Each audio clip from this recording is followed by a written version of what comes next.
The rain hit the window in sharp little bursts, and Marcus Bellwether froze in the doorway of the spare room, his duffel bag still on his shoulder. Mrs. Donna Whitfield stood there in a faded cardigan, candlelight flickering behind her, her eyes glassy in a way that made his stomach tighten. She leaned close, voice barely above a breath, and said the words that would change everything. "You don't need to sleep alone." Marcus didn't move. He didn't know if he should. If you believe in second chances, in the idea that sometimes the kindness of a stranger can save you when you least expect it, give this video a like, drop a comment, and subscribe.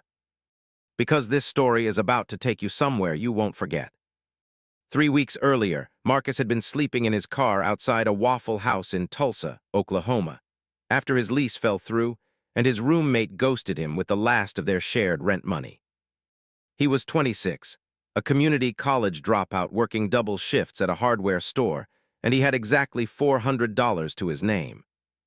When his coworker Tobias Hargrove mentioned his mother had a spare room and wouldn't mind the extra income, Marcus didn't hesitate. He showed up that same Friday with everything he owned in 2 trash bags and a duffel, half expecting a landlord who'd squeeze every dollar out of him and look the other way when the pipes froze.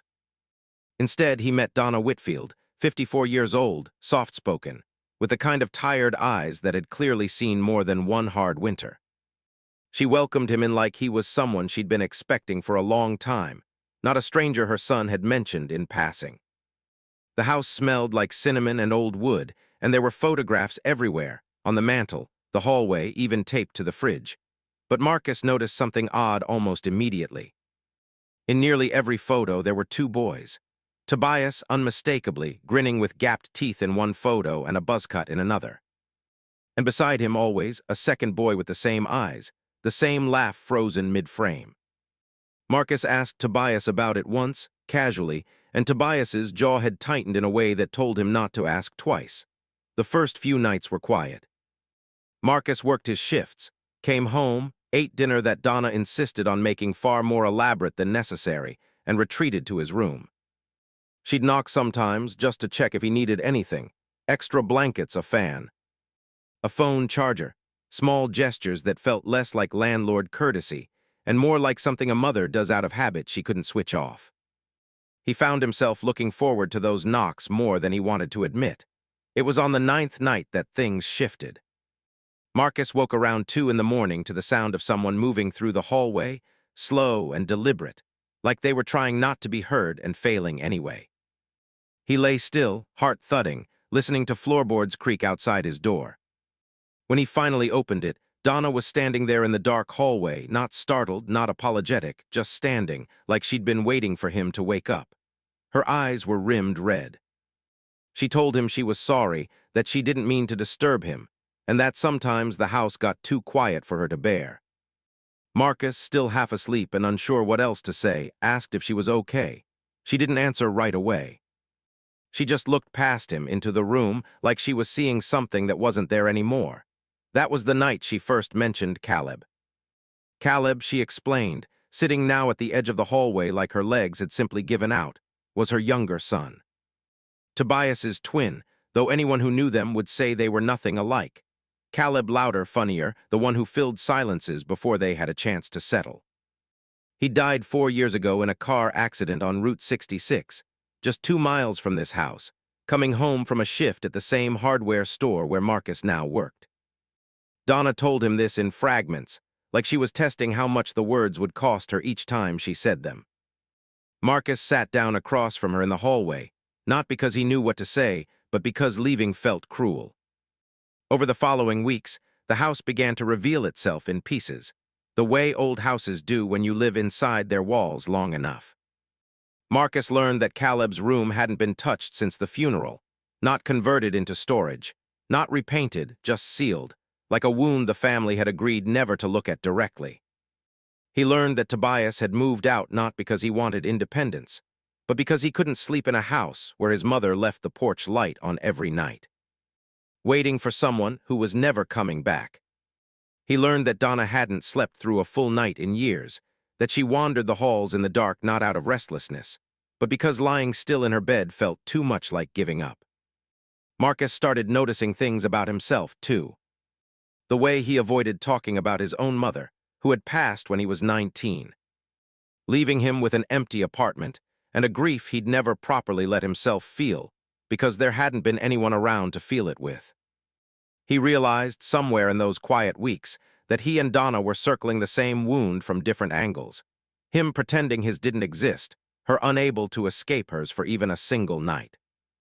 Then came the evening that led back to the doorway where this story began.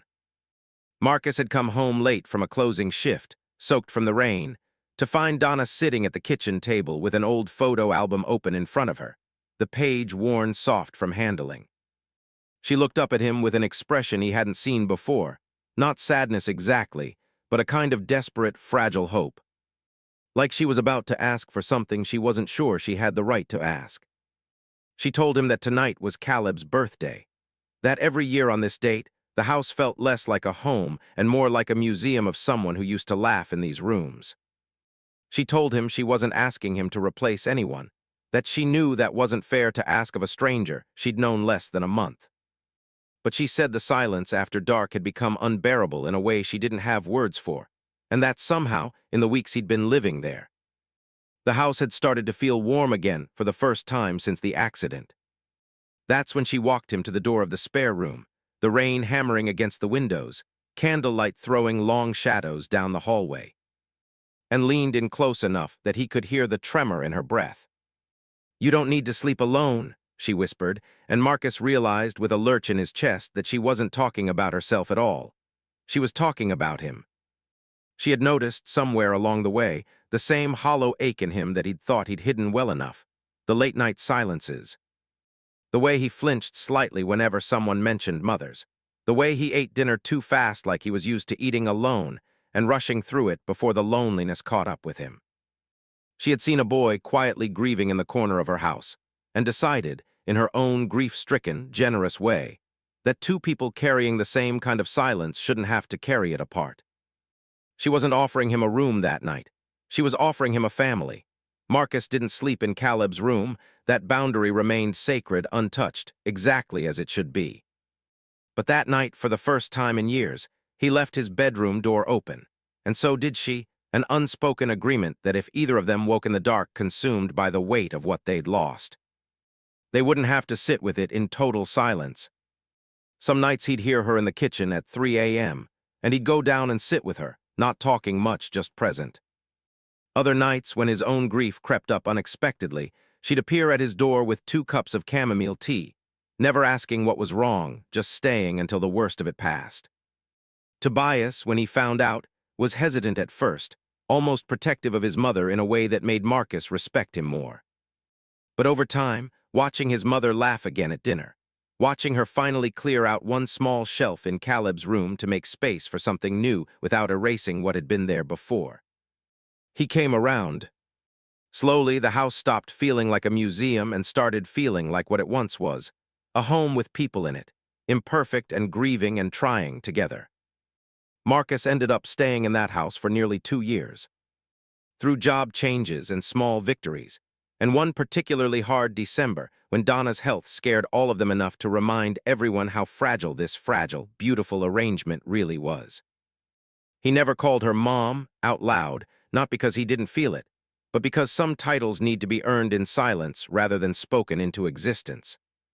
But when he eventually moved into his own place, stable for the first time in his adult life, with a job he was proud of and a heart healed just enough to function, Donna stood in that same doorway. This time with a different kind of look in her eyes, not desperate, not lonely, but proud, like a mother watching a son leave to build something of his own. If this story moved you even a little, if it reminded you that sometimes the family we need most isn't the one we're born into, but the one we stumble into during our darkest, quietest nights, please leave a comment and let me know. Before you go, comment the word home if you believe 2 broken people can build something whole together. And if you want more stories like this one, make sure you're subscribed, because there are so many more waiting to be told.